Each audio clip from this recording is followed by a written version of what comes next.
శతక సాహితీ సరస్వతికి నమస్కారం. సారమేయం బుట్టి చేరుదెంపునుగాని పడకుండ పట్టునే పాలకుండ కోతి కొబ్బరికాయ కొనకెక్కి పడద్రోయు దాని జలంబులు త్రావగలదే ముదుసలి పెండ్లాడి ముదిత యౌవనము వ్యర్థము చేయుగాక ఏమిదానగంచు కాకి ముంగర నోరకరచి డొంకల పాలుగా వించు కాకేమి కాంచుదాన చెడుగు నరుడొరు సంపద చెరచుగాని తనకు ఫలమేమి కలుగును తథ్యమరయ నిందమాత్రంబువానికి నిల్చు జగతి రామలింగేశ రామచంద్రపురవాస. ఓ రామలింగేశ్వర స్వామి, సారమేయం బుట్టి చేరుదెంపునుగాని పడకుండ పట్టునే పాలకుండ. కుక్క ఒక ఇంటిలోకి జొరపడి పైకెగిరి ఆ పాలకుండ కట్టిన ఆ ఉట్టితాడుని కొరికి ఒక్క గుంజు గుంజుతుంది. దాంతో ఆ తాడు తెగి ఆ కుండ కింద పడి పగిలి పాలన్నీ కూడా నేలపాలవుతాయి. ఈ కుక్క ఆ తాడుని తెంపగలదు గాని పడకుండ పట్టునే పాలకుండ. ఆ పాలకుండ పడకుండా పట్టుకోగలదా?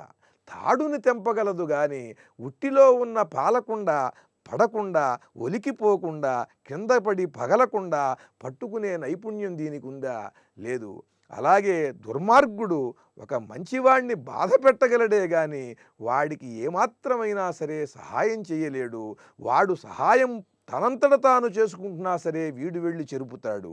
సారమేయం బుట్టి చేరు తెంపునుగాని పడకుండ పట్టునే పాలకుండ కోతి కొబ్బరికాయ కొనకెక్కి పడద్రోయు దాని జలంబులు త్రావగలదే. చాలా అద్భుతంగా గెలలు దిగాయి, చాలా బాగా ఉన్నాయి కొబ్బరి బొండాలు. రేపు మనం కొట్టుకోవచ్చు అనుకుంటారు పాపం ఆ ఇంట్లో వాళ్ళు. ఎక్కడి నుంచో ఒక పెద్ద కోతి వస్తుంది, వచ్చి చెట్టు ఎక్కి అక్కడి నుంచి ఆ కాయలన్నీ తెంపి కింద పడేస్తుంది. ఆ కాయలు పగిలి దాంట్లోంచి నీరన్నీ కూడా కిందకి వెళ్ళిపోతాయి, నీరు గారిపోతుంది. దీనివల్ల ఈ కోతి ఈ కొబ్బరికాయలో ఉన్న తీయని నీరు తాగలేకపోతున్నది, కానీ ఇతరులు తాగేటువంటి అవకాశం లేకుండా చేస్తున్నది. అది తాగలేదు, ఇతరులు తాగేటువంటి అవకాశాన్ని పాడు చేస్తున్నది. కోతి కొబ్బరికాయ కొనకెక్కి పడద్రోయు దాని జలంబులు త్రావగలదే ముదుసలి పెండ్లాడి ముదిత యౌవనము వ్యర్థము చేయుగాకేమి దానగంచు కాకి ముంగర నోరగరిచి డొంకల పాలుగా వించు కాకేమి కంచుదాన.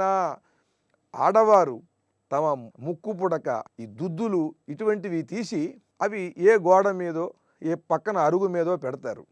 పెట్టినప్పుడు కాకి వచ్చి దానికి ఎర్రని రాళ్ళు ఉంటాయి, అదేదో తినేటువంటి మాంసఖండం అని భ్రమించి తినటానికి వీలుగా ఉంటుందనుకుని వచ్చి అది ఎత్తుకుపోతుంది. అది ఎత్తుకుపోయి అలా అలా అలా అలా వెళ్ళి ఆ డొంకల మీద ఎక్కడికో వెళ్ళి ఆ చెట్టు మీద ఉండి దాన్ని పొడుస్తుంది. అది రాయి గనక రాదు, అక్కడ వదిలేస్తుంది. ఈ కాకి ఇంత ఖరీదైనటువంటి విలువైన ఆభరణాన్ని ఎత్తుకుని వెళ్ళగలదు కానీ దానివల్ల అదేం ప్రయోజనం పొందలేకపోతున్నది.